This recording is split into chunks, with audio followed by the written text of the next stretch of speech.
A primary objective of mine ever since I made this channel mainly about sandbags has been proving the effectiveness of heavy sandbag lifting for building elite strength and lots of muscle. I believe I've done that, if only in a small way. The fight remains though. Sandbags still hold on to their reputation as a conditioning tool and nothing more. Actual muscle growth is seen as something that maybe happens a little, but is just suboptimal with a sandbag. It's becoming clear that heavy sandbag lifting is and will probably remain a fringe sport in the fitness world, and its reputation likely isn't going anywhere anytime soon. There's always that small bit of skepticism, even among those willing to entertain the idea of using sandbags for more than conditioning circuits. It probably builds muscle, but of course barbells and dumbbells and machines are better. Sandbags probably build some muscle, but really they're a conditioning tool. The muscles aren't under tension for long enough, only a few seconds with many of the exercises. If you don't care about cardio, you'd be better off just sticking to the regular tried and true gym stuff. This is the problem. Those statements are 100% wrong.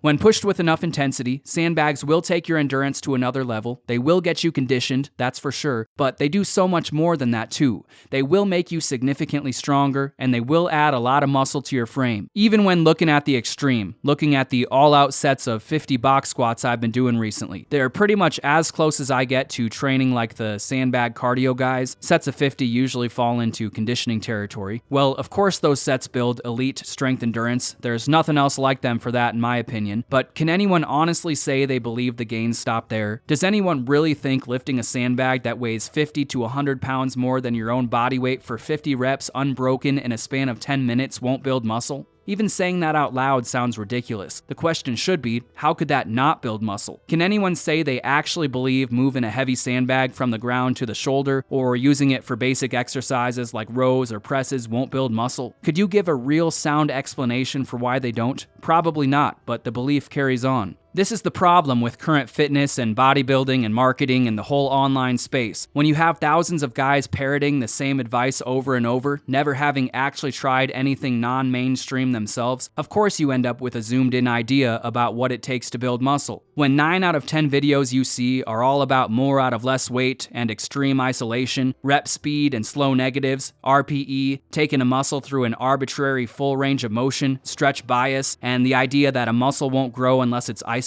And of course, when most sandbag lifting videos for the last decade were made by the functional guys who focused only on lightweight movement exercises, it's no wonder why the average person, no, not just average, even those guys who have seen the results I've had in terms of building muscle and strength and endurance all at the same time, still harbor that secret thought: sandbags are probably suboptimal. I don't blame anyone for that thought. It's only natural with the way most guys teach exercise, but it's completely wrong. Sandbags do so much more than conditioning. What happens when you take the blinders off and look beyond the currently popular thoughts about training, when you go beyond the last 50 years, beyond the thinking of those who, as my friend Old Natty puts it, believe everything started in the 70s with Arnold, beyond even the intelligent guys who realize old isn't better and see that new isn't better either, to a place of complete ignorance and open-mindedness where you know nothing at all about physical fitness or culture or any of it. When you go to a place like that and view training from an outside perspective, as a newcomer, to a place where, sure, but doesn't exist, everything becomes clear. Look at exercise from that place and tell me you honestly think the guy doing a lat pull down for 3 sets of 10 will grow a bigger back than the guy who picks up a massive sandbag and carries it for 2 minutes until he collapses. Can you honestly say you believe the guy doing 3 sets on the leg press, leaving 1 or 2 reps in reserve, would have more muscle than the guy who grinds away for a set of 20 plus breathing squats with a sandbag larger than his entire upper body, larger than a full-grown person? Tell me you truly believe, when coming from that place of complete openness to any idea, that you think the guy holding light dumbbells for sets of 15 slow-moving reps doing an RDL would build more muscle than the guy lifting a sandbag from his lap to his chest over and over for minutes on end. Tell me the guy who lifts a heavy stone to his shoulder won't build more muscle than the guy who splits his body into tiny parts and pumps away at a cable machine while avoiding failure at all costs. You can't. If you're honest with yourself, it's obvious that doing hard things, things that force the body to work to its limit over and over, will build more muscle than all the modern ideas about lightweight isolation and avoiding failure. Any person off the street could tell you that. If you can sit there and say anything other than, of course these things must build at least as much if not more muscle, then you still have your blinders on. Even if you're willing to admit the possibility of what I'm saying, but still hold on to the truth deep down that the current methods are best, you still have your blinders on. If you can sit there and say, you're ignorant, we know more now,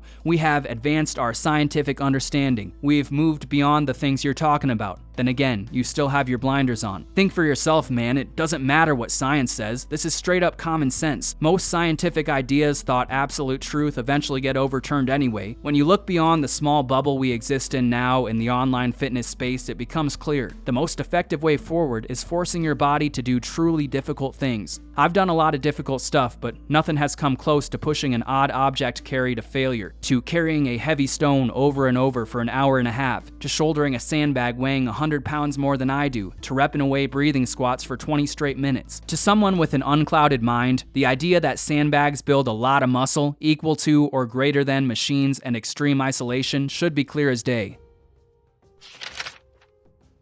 I need to end this video by mentioning a few things that should go without saying, but need to be said when most guys today have a one-track mind. My intention was showing why sandbags work as well as anything else. It was not my intention to say they're the only way. Basic barbell exercises will do pretty much the same. Cables might possibly be just as effective when approached with real intensity. Even extreme isolation programs are great when you attack the weights and stop selling yourself short on the volume and intensity. It all works, and for best results, you'd combine multiple things together. Heavy all-out sets with a sandbag followed by some intense calisthenics or weight training for the arms, neck and calf isolation. Everything has its place, and as much as I love sandbags, as enjoyable as I find them, I know they aren't the only way to get big and strong. I just hoped to shed some light on the topic because it's been too long since I fought for the idea, and I've seen a lot of people slowly reverting to that place of sandbags are great for conditioning but suboptimal for everything else, and that just isn't the case. If you want to know more about sandbags, I've made dozens of videos on them. Check out the playlist on my channel called Informative Videos. I also wrote an entire book on the topic. There's a link to it on Amazon in the description if you're interested. It recently passed 120 reviews with a rating of 4.8 out of 5. If you don't care about sandbags, I hope this at least gave you something to think about. There's so much more to training than what's currently popular, and exploring new ideas is a great way to build lots of muscle while having lots of fun. As always, thanks for watching, and I'll see you in the next one.